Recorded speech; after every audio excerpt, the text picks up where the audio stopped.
tudo bem? Espero que esteja tudo bem com vocês. Na nossa última postagem eu deixei algumas questões de revisão para que vocês pudessem dar uma estudada e rever o assunto que nós vimos desde o começo do ano até agora.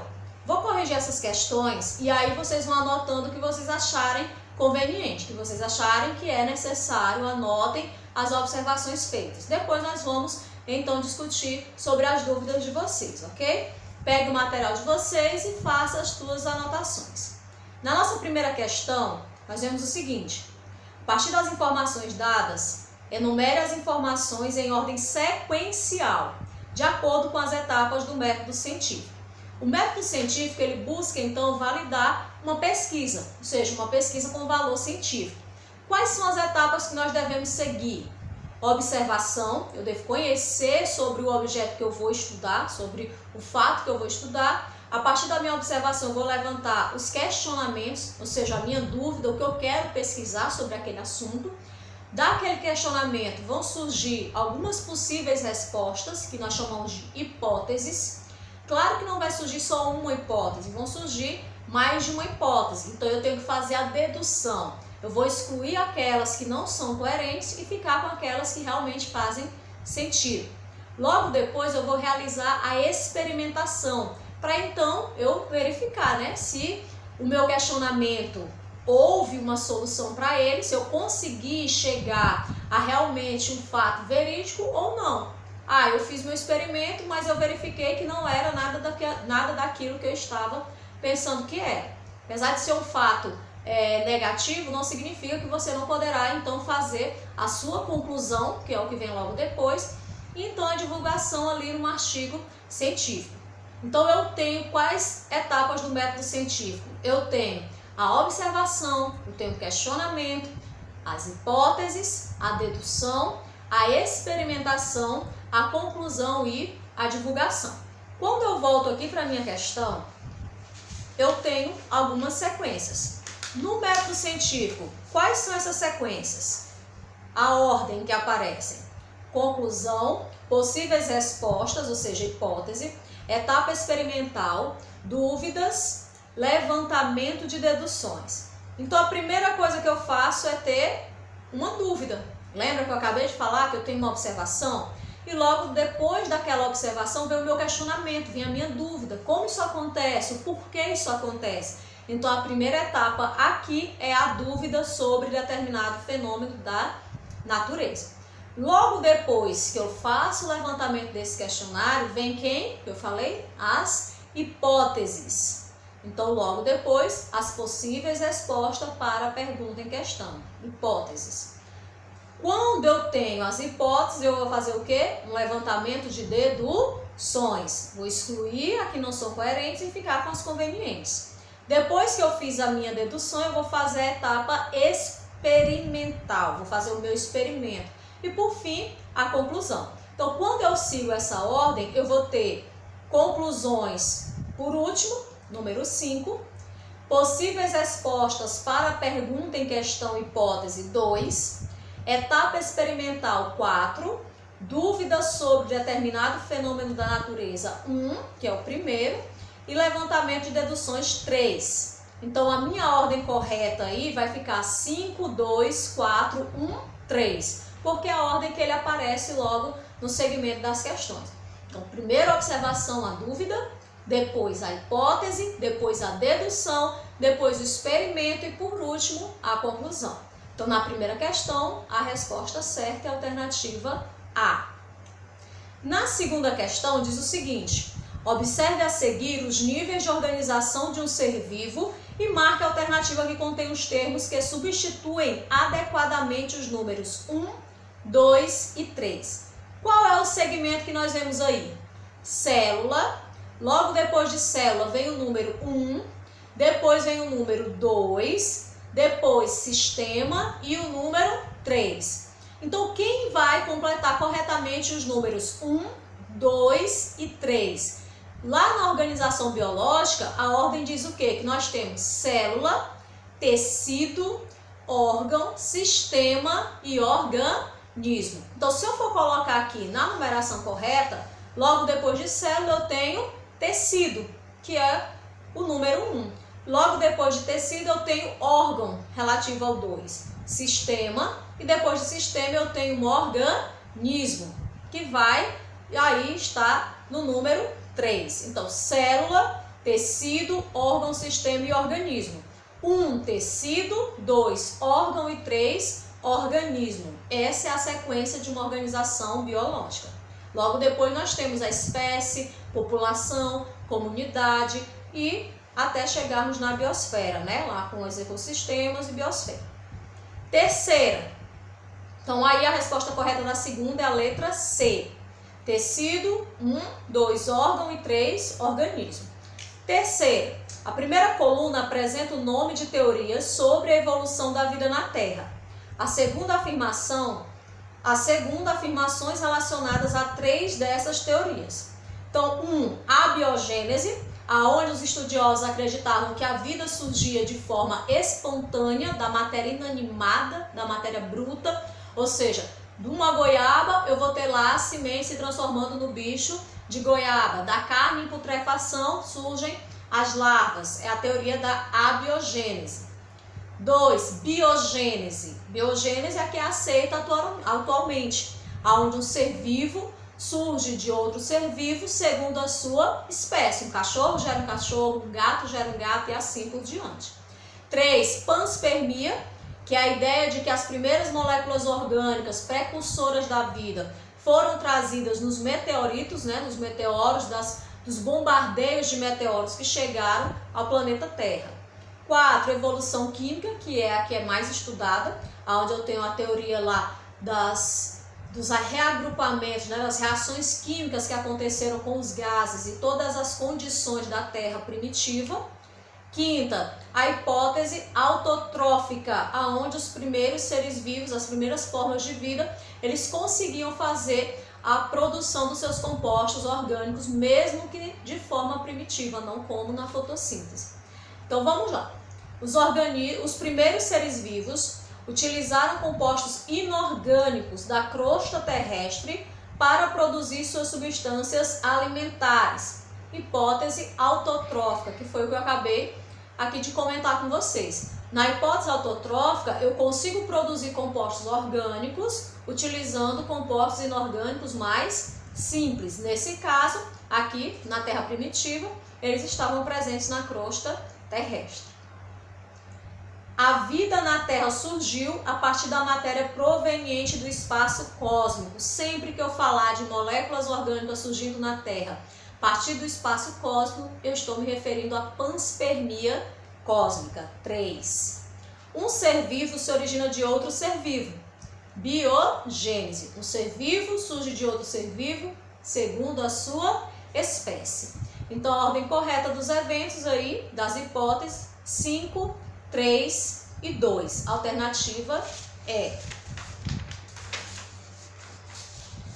Quarta questão. As células são estruturas conhecidas como unidades estruturais e funcionais dos organismos vivos. Elas são formadas basicamente por substâncias orgânicas e inorgânicas. São consideradas substâncias inorgânicas. As substâncias químicas inorgânicas da célula, elas estão representadas pela água e pelos sais minerais. A água, a gente já sabe que ocupa a maior parcela de componentes dentro do nosso organismo. A maior porção de substância dentro do organismo é a água. Qual função ela realiza dentro do nosso organismo? A gente viu. Ajuda como solvente, ou seja, todas as outras proteínas, lipídios, ácidos, sais estão dissolvidos na água. Ela atua como meio de transporte através do sangue, na própria produção do sangue, né, da composição, digamos assim, do sangue, e no transporte desses nutrientes para todas as partes do corpo. Então a água faz essa função também de transporte, além de fornecer um meio ali necessário para que as reações químicas aconteçam. Algumas vezes até participando dessas reações. E também participando da regulação da temperatura do nosso corpo. Eu expliquei para vocês, quando o nosso corpo está muito aquecido, o que acontece? Os vasos sanguíneos da superfície se dilatam e acabam permitindo a saída de água através do que nós chamamos de suor. A saída de água leva também calor, o que ajuda o corpo a resfriar. Quando o corpo está frio, acontece o contrário. Eu evito a perda de água e faz com que os vasos se comprimem, passando essa água para as regiões mais vitais do nosso corpo, principalmente na região da caixa torácica e da caixa craniana, mantendo a temperatura ideal para esses órgãos vitais funcionarem. Quando eu venho para os sais minerais, eu vou ter diversas funções empenhadas por eles. Ferro presente na hemoglobina, que ajuda no transporte, né, que é o responsável pelo transporte do oxigênio no nosso corpo. Cálcio aí participando da constituição dos nossos ossos, da coagulação sanguínea.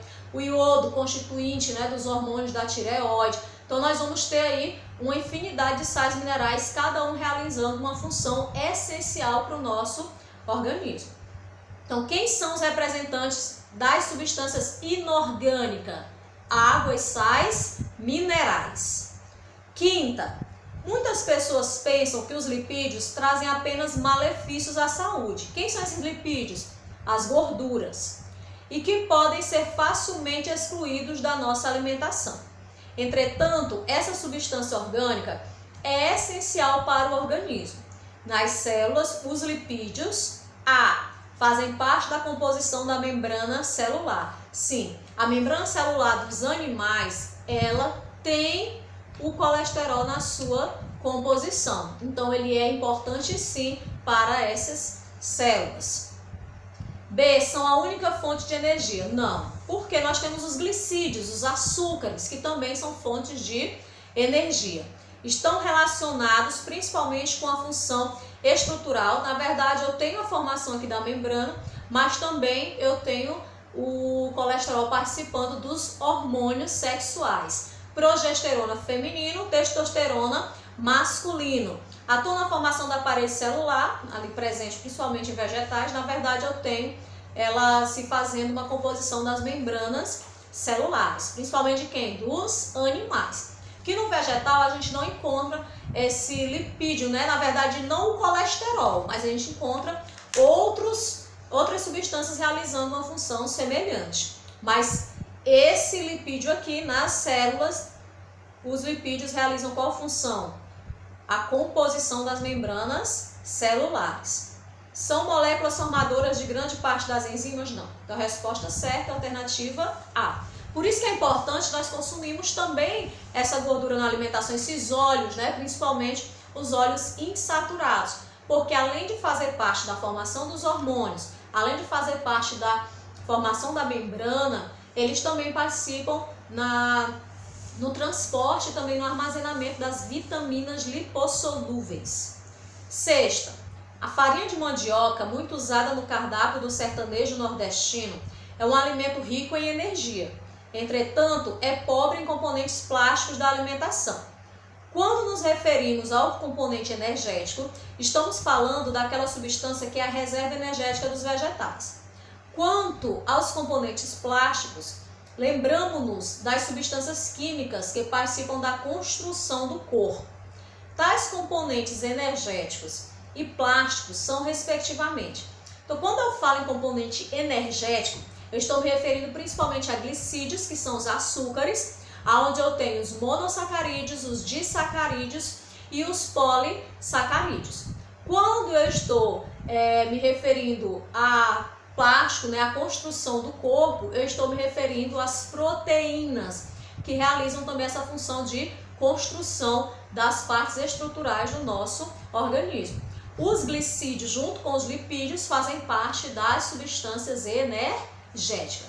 Nós costumamos dizer que os componentes de reserva energética, eles podem ser o amido, que é um acúmulo de moléculas de glicose, presente nos vegetais. Então, quando a gente vê lá na maisena, né, amido de milho ou da mandioca, fécula de mandioca, aquilo é amido. É uma substância de reserva energética, ou seja, é um agrupamento de moléculas de glicose responsáveis por fornecer energia, assim também como os lipídios. Mas nesse caso aqui, a reserva energética é de glicose, é o amido. Nos animais, qual é essa reserva energética de glicose? É justamente o glicogênio presente no fígado e no músculo como forma de reserva. Se o teu corpo precisar, ele vai tirar principalmente dessa reserva. Então, sempre que eu falar em componente energético, amido nos vegetais, glicogênio nos animais. Plástico, proteínas, construção do corpo. Então, as respostas. A, glicogênio e proteína. Não é glicogênio porque eu estou falando de reserva energética dos vegetais. Se é dos vegetais, é amido. B, vitamina e amido? Não. C, amido e proteína? Sim. Reserva energética dos vegetais, eu já sei que é o amido. Componentes plásticos, ou seja, componentes estruturais, proteínas. Então a resposta certa já é essa aí, a letra C, amido e proteína. Sétima, de acordo com o seu conhecimento a respeito do modelo do mosaico fluido, marque a alternativa em que estão indicadas corretamente o nome das moléculas abaixo. Então aqui nós temos o desenho da membrana plasmática. Coloquei aqui para vocês na página 82, nós temos aqui também o desenho da membrana plasmática. A membrana plasmática ela é formada por uma bicamada. Eu tenho uma camada e uma segunda camada. Então são duas camadas. A membrana ela é formada por uma parte lipídica, gordura, que não se liga à água. É o que nós chamamos de camada hidrofóbica. Como são duas, fica uma voltada para a outra. Se ligam as duas camadas lipídicas uma na outra. E quem é que se liga à água do meio interno do citoplasma e do meio externo? É essa cabeça aqui de fósforo, fosfato.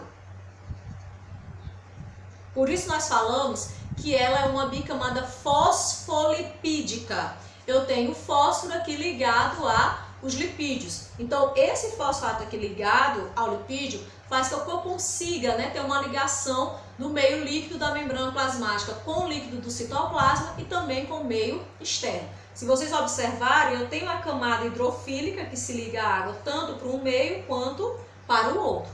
Porém, a camada lipídica, ela se volta uma para a outra.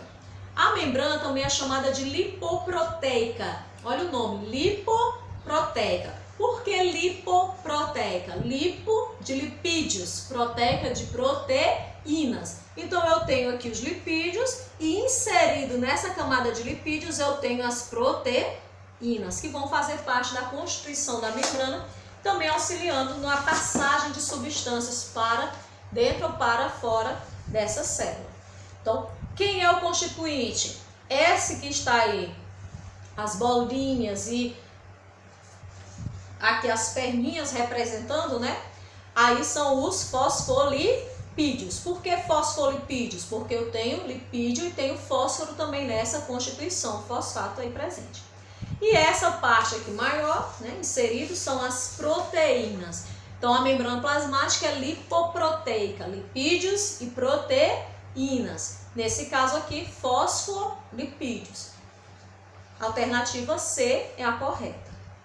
Oitava, o transporte de substâncias pela membrana pode ser classificado em passivo e ativo. Transporte passivo é aquele em que a substância entra e sai da célula através da membrana sem gasto de energia. É um processo que acontece naturalmente. Eu tenho ali a osmose, em que eu tenho a passagem de água de um meio para outro, sempre do meio menos concentrado para o mais concentrado. Solvente, a função principal ali é da água, ela dissolve. Soluto é quem é dissolvido. Se eu pego um copo, coloco água e sal, a água é quem dissolve, é o solvente. O sal é o soluto, é quem é dissolvido. Então, na osmose, eu tenho passagem de água do meio menos concentrado para o meio mais concentrado, para tentar formar uma solução isotônica, igual, equilibrada. Já na difusão, eu tenho uma passagem ali no meu exemplo do sal, do meio mais concentrado para o menos concentrado, também de forma natural, sem gasto de energia. Muitas vezes essa molécula é grande, ela precisa do auxílio da proteína para passar. Então eu chamo isso de difusão facilitada, mas também não tem gasto de energia, que é um processo natural. Osmose, a água do meio menos concentrado para o mais concentrado. Difusão, soluto, do meio mais concentrado para o menos concentrado. Quando eu pego, por exemplo, uma alface, E aí tu vai e salga aquela alface numa salada, antes do horário do almoço. Quando chega na hora do almoço, aquela alface ela tá murcha. Verdade? Por quê? Porque ela perdeu água para o meio externo que está ali bastante salino. Mesma coisa quando eu jogo sal lá no caramujo, você pega e joga sal no caramujo, chega, ele desidrata, ele perde água, tem a saída de água por osmose das células que estão menos concentradas para o meio externo cheio de sal que você jogou, que está mais concentrado. Não é a mesma coisa que acontece no caso ali do sapo, que é diferente. E no transporte ativo eu tenho gasto de energia. O nome já diz, passivo sem gasto de energia. No ativo eu tenho gasto de energia. Por que no ativo eu tenho gasto de energia? Porque eu vou forçar o acontecimento de um processo que não é natural. No passivo, o processo acontece naturalmente, para tentar manter o quê? Sempre um equilíbrio entre as soluções. Já no transporte ativo, a célula não quer esse equilíbrio, ela quer justamente manter um desequilíbrio, ela quer mais uma substância e menos de outra. E a tendência é a concentração entre o meio interno e externo sempre se tornar o mesmo. E aí ela força esse desequilíbrio, por isso ela tem que gastar energia para que isso aconteça, porque ela está tentando forçar um processo que não é o natural para acontecer. Então ela gasta energia para que aquele processo realmente aconteça. É o que nós chamamos de processo de transporte ativo. Então nos exemplos aqui das alternativas, todos são transportes passivos. Osmose, a difusão simples, que é a que acontece normalmente através da membrana, e a difusão facilitada, que as proteínas auxiliam. Desses, qual não é passivo?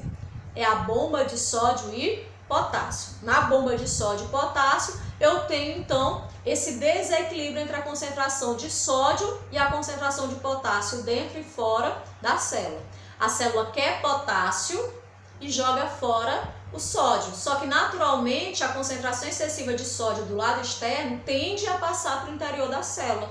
E a célula faz o que? Joga aquele sódio fora novamente e pega o potássio. Então, para manter esse desequilíbrio, ela gasta energia na bomba de sódio e potássio, que é justamente aqui o nosso ápice aqui na transmissão do impulso nervoso, que é gerado justamente por essa bomba de sódio e potássio. Alternativa B. Nona, as células animais possuem estruturas citoplasmáticas denominadas organelas, que permitem a sobrevivência celular. Associe as organelas e suas funções apresentadas a seguir. Aqui é que vem as organelas abençoadas, né, que nós vimos aí dentro das células. A célula eucariótica ela tem várias organelas com diversas funções diferentes dentro da célula. Peroxissomo 1.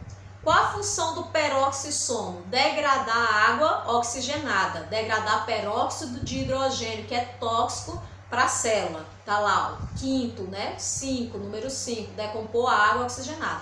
Então coloque o 1 em romano na frente desse 5. 2, centríolo. O centríolo ele auxilia ali no esqueleto da célula e além de participar do esqueleto do citoplasma, ele também forma os cílios e os flagelos. Eu coloco 2 na frente do número 1. Lisossomo, esse abençoado aqui que a gente tanto ouve falar. O lisossomo é responsável pela digestão intracelular.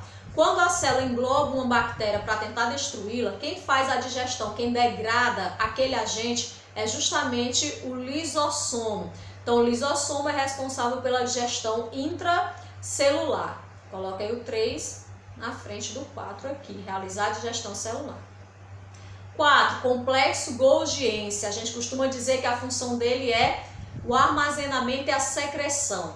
Na verdade, mais secreção. Sempre que eu ouço falar em secreção celular, eu vou me lembrar sempre da organela complexo de Golgi ou complexo golgiense. Então, ele armazena as proteínas liberadas pelo retículo endoplasmático granuloso, transforma, converte, empacota e secreta.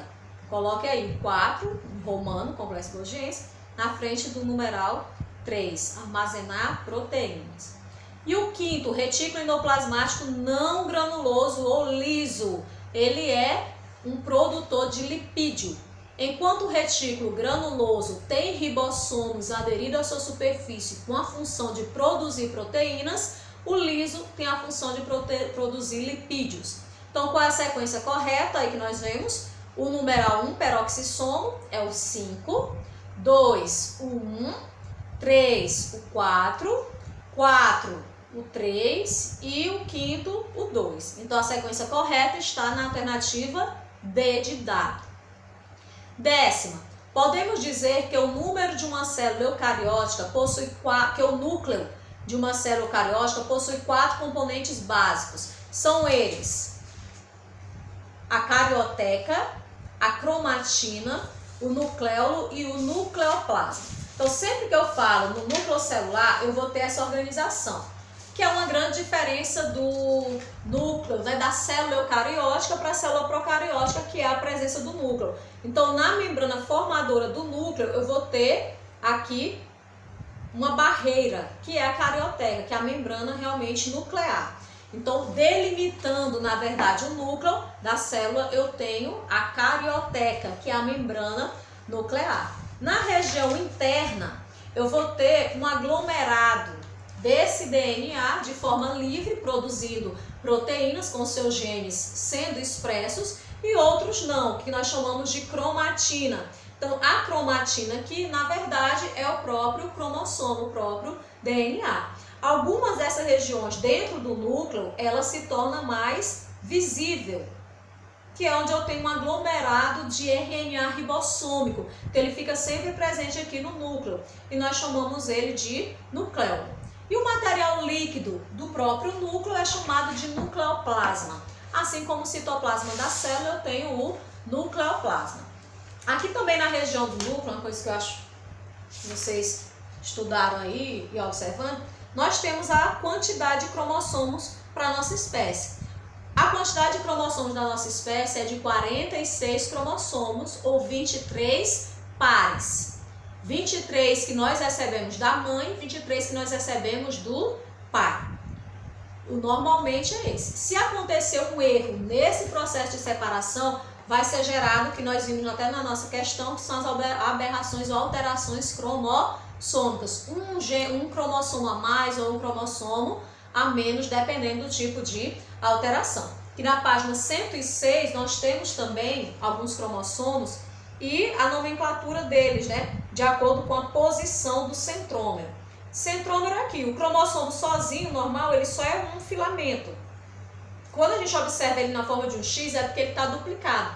Sempre que a célula vai se dividir, ela primeiro duplica o seu material genético para que a outra célula recém-formada receba também a mesma carga genética aqui presente. Então, eu tenho um e eu tenho dois. Quando eles permanecem unidos pela região do centrômero, se o centrômero estiver no meio, eu chamo ele de metacêntrico. Se ele estiver deslocado do meio, eu chamo de submetacêntrico. Se ele estiver bem pertinho aqui, já da extremidade, eu chamo ele de acrocêntrico. E se ele já estiver na própria extremidade, eu chamo ele de telocêntrico. Então é isso. Aí eu vou abrir um link para a reunião, a gente combina direitinho, que se vocês tiverem alguma dúvida, a gente pode estar esclarecendo essas dúvidas para então nós fazermos aí uma atividade avaliativa. Na verdade, uma atividade mais de revisão para a gente dar continuidade, dar seguimento aos nossos estudos.